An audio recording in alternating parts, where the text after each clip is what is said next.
Bonjour à tous, on se retrouve dans le WhatsApp dans le ciel pour la semaine du 11 au 17 décembre, c'est-à-dire que je vous parle de l'influence des astres pour cette semaine-là.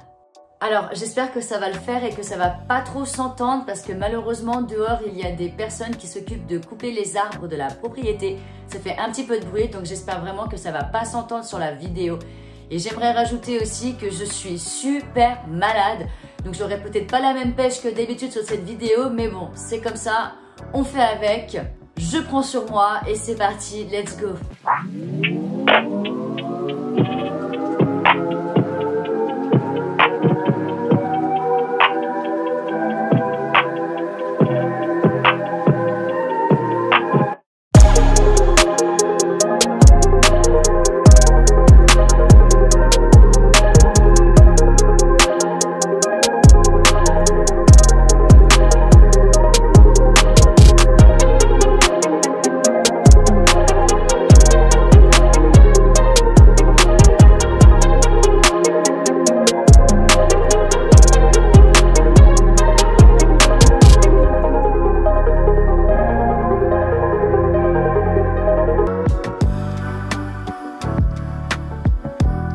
Alors, on commence cette semaine avec un aspect harmonique, un aspect qui fait du bien. C'est-à-dire que nous avons Mercure en signe du Capricorne qui va créer un sextile à Vénus en signe du Scorpion. Cet aspect va durer du lundi 11 décembre jusqu'au samedi 16 décembre, donc à en profiter tout au long de la semaine. Cet aspect va se dérouler aux alentours de 7, 8, 9 degrés en signe des Capricornes et en signe des Scorpions. Donc les premiers impactés, bien évidemment, sont les Capricornes et les Scorpions.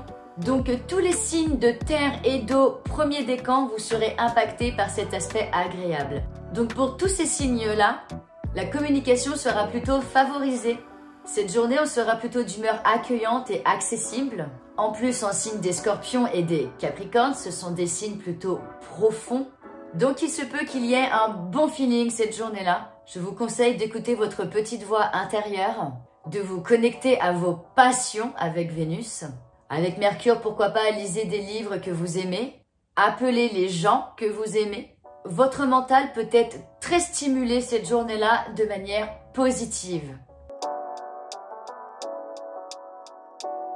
Ensuite, le mardi 12 décembre, nous avons la Lune qui va être en conjonction avec Mars dans le signe du Sagittaire.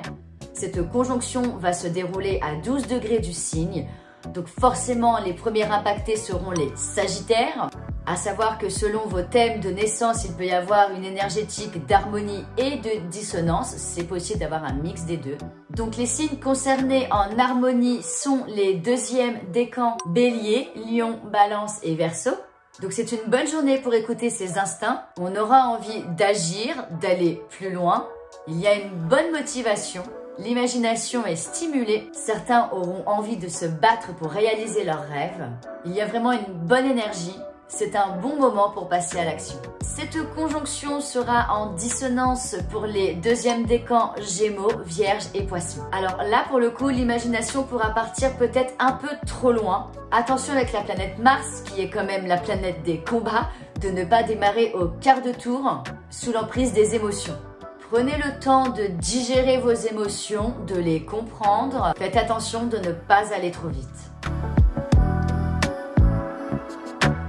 Ce mercredi 13 décembre, nous avons la nouvelle lune qui se déroule en signe du Sagittaire. Elle se déroule à 20 degrés du signe. Donc le premier signe concerné, ce sont les deuxièmes décans Sagittaire.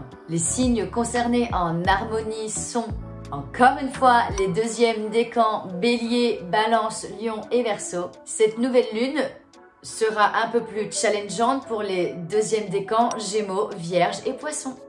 Alors pour info, j'ai déjà réalisé une vidéo uniquement sur la nouvelle lune en Sagittaire qui va se dérouler du coup ce mercredi. Je t'invite à aller explorer ma chaîne YouTube et aller la regarder si tu souhaites plus d'informations et plus de détails sur cette nouvelle lune. Tout est indiqué dans ma vidéo la concernant. Ensuite, cette même journée, ce mercredi 13 décembre, nous avons Mercure qui rentre en marche rétrograde. Il va rentrer en marche rétrograde de 8 à 0 degré des signes du Capricorne Donc les premiers impactés forcément seront les premiers décans Capricorne, mais à savoir qu'une rétrograde n'est pas que négative comme vous pouvez le lire partout sur internet. Une rétrograde peut être positive et ça va être le cas pour tous les signes de terre et d'eau, premier décan, excepté pour les signes des cancers qui vont avoir cette rétrograde de Mercure en opposition. Donc comment utiliser une rétrograde de manière positive quand celle-ci est harmonique? Quand je parle des signes de terre et d'eau, ce sera donc les taureaux, les vierges, les poissons et également les scorpions. Donc c'est un très bon moment pour de l'introspection. En plus, en signe de terre, en Capricorne, on va surtout parler de méthode, de profondeur et de construction. Trouves-tu que les méthodes que tu appliques pour évoluer te conviennent-elles? C'est ce genre de questions que tu pourrais te poser par exemple. Ces méthodes t'ont-elles permis d'avancer? Comment ressens-tu ton organisation? As-tu l'impression de devoir revoir ton organisation? Là, avec le signe du Capricorne, nous sommes dans du sérieux. Pour les signes de terre et pour les scorpions et les poissons, c'est le bon moment justement pour réfléchir à tout ça, à préparer ses plans pour la reprise en direct de Mercure. Je suis désolée, j'espère que ça s'entend pas trop, mais j'ai vraiment l'impression de parler du nez, c'est horrible. Ensuite, cette rétrograde sera un peu plus challengeante pour les premiers décans Bélier, Cancer et Balance. Alors, pour vous, c'est la même chose que j'ai cité précédemment, mais ça peut se faire avec un peu plus de silence, de retenue. Vous n'aurez peut-être pas envie de faire la conversation car le signe du Capricorne est un signe de silence. C'est un signe qui peut se montrer assez froid s'il en a envie et qui peut se renfermer assez vite. Vous pourrez ressentir plus que d'habitude l'envie de vous retrouver seul, de vous retrouver avec vous-même.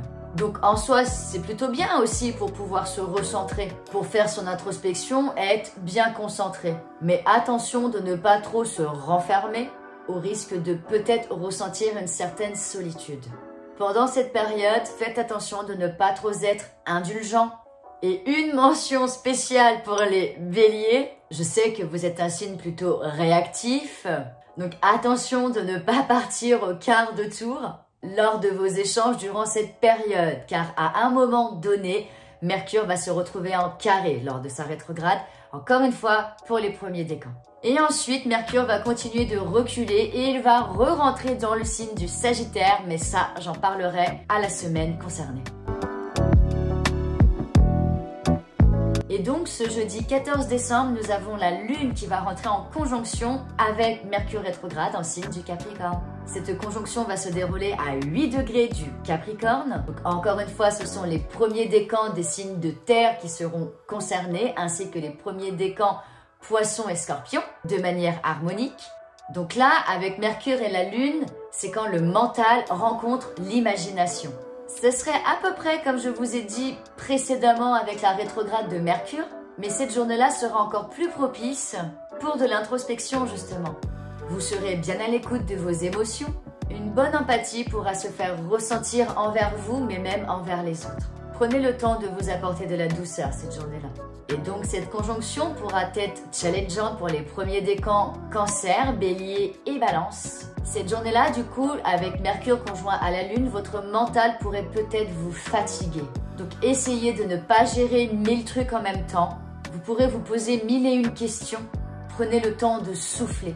Pourquoi pas essayer de faire une méditation afin de vider votre esprit? Le Capricorne est un signe très doué pour réussir à faire un certain silence intérieur.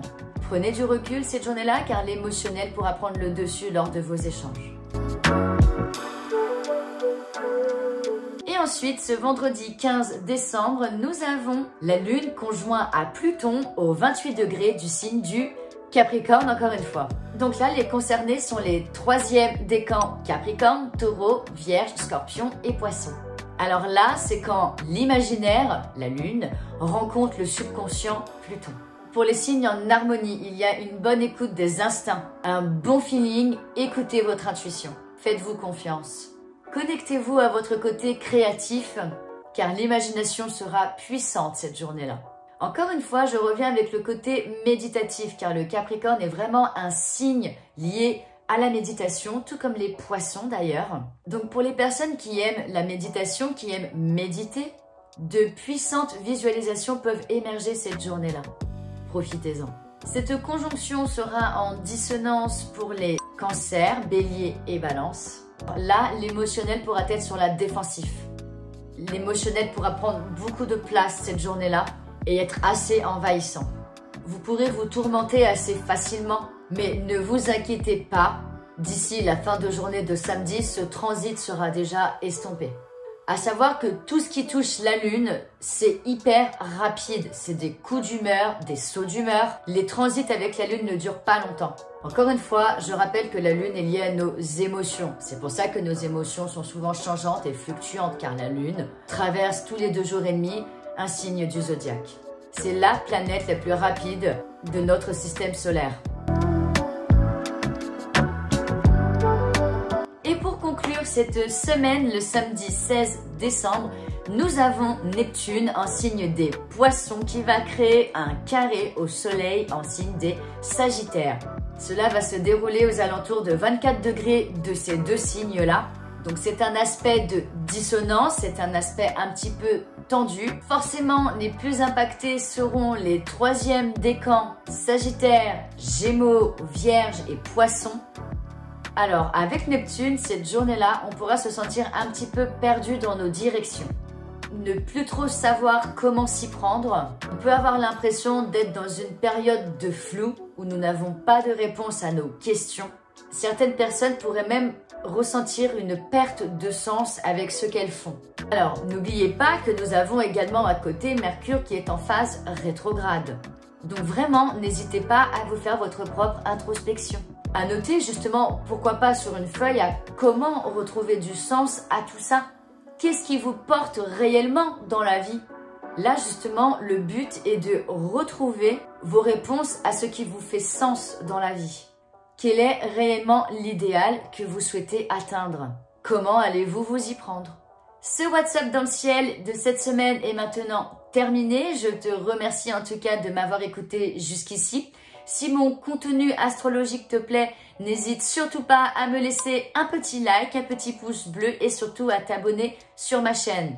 Quand je fais les WhatsApp dans le ciel, n'hésite pas, pourquoi pas également à t'accompagner d'un carnet afin de noter les dates clés et surtout de voir si réellement ces transits peuvent impacter ton thème astral ou pas. À savoir que je vous ferai d'autres vidéos plus détaillées concernant le thème astral, comment également repérer ces planètes sur son thème. Il faut que je réfléchisse à un moyen de mettre en place tout ça par vidéo. En attendant, on se retrouve pour le prochain WhatsApp dans le ciel la semaine prochaine. Je vous fais des gros bisous et à bientôt!